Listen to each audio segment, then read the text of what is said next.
News 28 मराठीमध्ये आपले स्वागत आहे। आजच्या मोठ्या बातम्यांबद्दल बोलूया। राष्ट्रवादी काँग्रेस पक्ष शरद पवार गट कडून उपविभागीय अधिकारी वैजापूर यांना शेती मशागतीसाठी डिझेल उपलब्ध करून देण्याबाबत निवेदन सादर। वैजापूर तालुक्यातील राष्ट्रवादी काँग्रेस पक्षाचे तालुकाध्यक्ष प्रकाश बापू ठुबे यांनी शेतकऱ्यांच्या शेती मशागतीसाठी डिझेल लागते त्याची उपलब्धता शेतकऱ्यांना करून द्यावी किंवा त्यांच्या फार्म आयडीनुसार त्यांना डिझेल पुरवठा करून द्यावा, यासाठी त्यांनी उपविभागीय अधिकारी वैजापूर यांना रितसर निवेदन सादर केले।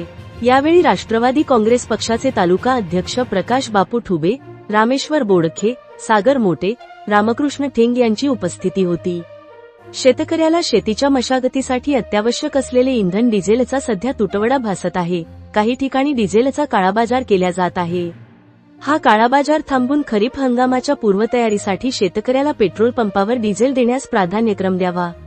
ही कार्यवाही 7 दिवसापर्यंत करण्याची विनंती निवेदनद्वारे त्यांनी केली आहे। 7 दिवसानंतर आंदोलनाचा इशाराही त्यांनी उपविभागीय अधिकारी यांना निवेदनाद्वारे दिलेला आहे। इंडिया न्यूज 28 वैजापूर तालुका प्रतिनिधी अनिल सूर्यवंशीची रिपोर्ट।